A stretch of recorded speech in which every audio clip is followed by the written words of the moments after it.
The world was left stunned and perplexed by Michael's unexpected demise. It's still surrealist to me. Very surrealistic. I can't get my arms around it. Not real. Google crashed because it was just how big this man was. It was like the world paused. Everybody felt a connection, whether you liked him or not. I was his age when I produced Thriller. It's just not real. And I was here when he sold out the concert, 50 again, in 4 hours. Remember that? The last time I spoke to him. When was the last time you spoke to him? Here when he didn't sold out the 50 concerts in 4 hours. He was going to bring the kids over and I had him dinner with like Jason. And I told him I'd see him in Los Angeles. So. My reaction is utter shock. I want this to be a bad horror dream, but it's not. I'm just devastated. What does it mean to you personally? What does it mean to you personally? It means a big person. Yes, I thought. To the 4 albums in the Weird World. It's like it is. It's like my big brother. It's part of my soul book. It does. I'm very close to it. Yeah. But you have to go to the funeral. Well, no, I'm not going to. Because I don't want to go to most of the Ray Charles, Brandon, the North, almost 50 people. That's it. Marvin Gaye, 150 people in 2.5 years. It's nothing. I remember the way they were. That's all not there. Thank you, Michael. God bless me. Thank you. I am somewhat numb. I'm shocked at the passing of Michael Jackson. You know, it's like a dream, bad dream. He was so much like a son to me. It's just hard to realize that Michael Jackson is not here. Unless you are a fan of Michael Jackson in the way that so many millions of people are, and the way that I am, you can't begin to understand the loss that we're feeling.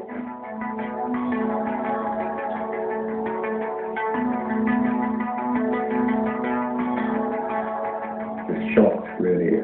I mean, I spoke to him last week. I mean, he was on really good form. So confident, positive. I'm absolutely stunned by this.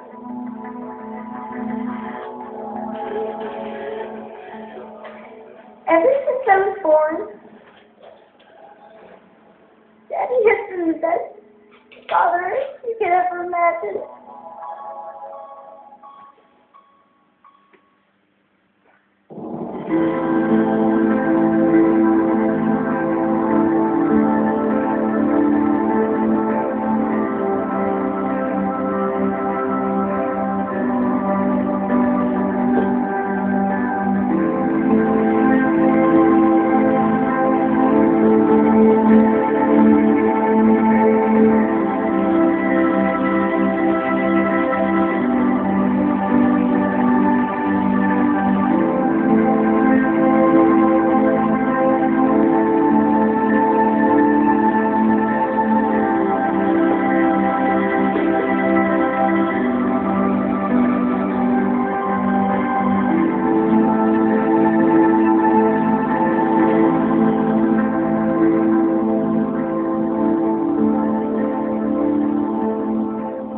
Since Michael Jackson has been laid to rest in a star-studded memorial service, the saga surrounding his demise is far from over. Even in death, the King of Pop is surrounded in mystery and controversy. His dramatic exit left the world awash with conspiracy theories and speculation. If, as the leaked autopsy reports, if they are accurate, they say he was 8 stone 1 ounce. This doesn't look like a particularly gaunt man. You would be able to tell from the size of his size. And this picture here, I don't know if you can just see that, that's quite a small one here, but you can see in profile, He has a healthy-looking face, even with that slight, as we all have, under our chins, a little bit of flesh there under the chin. That necessarily wouldn't be there if he was an anorexic skeleton. Michael, just an ordinary guy. Probably 99% of written about Michael is untrue. Apart from putting his spacesuit on when he went to bed. 99.9% of what's written about him was false. There's just so much. I read that. His nose went missing. I think it's from the Daily Mail. It's absolutely crazy. So I think what it is that perhaps there's an ounce of truth in what's written, but it's totally embellished. There are no conspiracy theories. It's true. He murdered himself. He knew what he was doing. He wanted to die. He couldn't be who he once was. Who he once was no longer relevant. He orchestrated the entire death, and he was able to die a god. There's absolutely no way that Michael would have taken his life.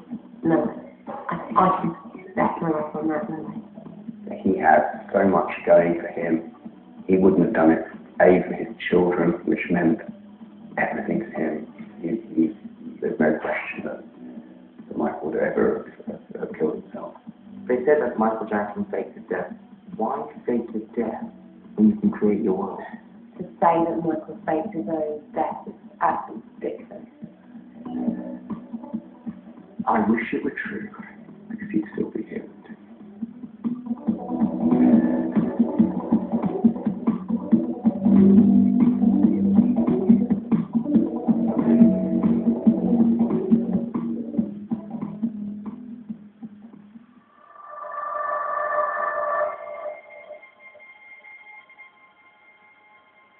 Within hours of his death from cardiac arrest, police became suspicious about the coterie of doctors who provided Jackson with a steady supply of prescription drugs.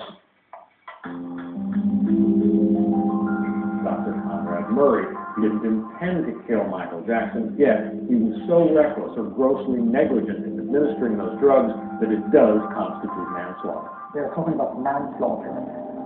I wasn't surprised, for goodness sake. I mean, Matt and I saw things that just simply were beyond ethics. You're basically taking care of the most famous person on the planet. That's a lot of pressure. So if that person is asking you for drugs, there's going to be tremendous pressure to do what Michael Jackson asked you to do. But at the same time, as a doctor, as a physician, you have to have the wherewithal to say, this is too much, this is not good for you, withhold it, give them some alternatives. There are a lot of alternatives for pain management other than giving people pain pills. I think whether Michael requested whatever drugs they said he had, or they were given to him, I think doctors should be held accountable as a professional to not put anyone in this position.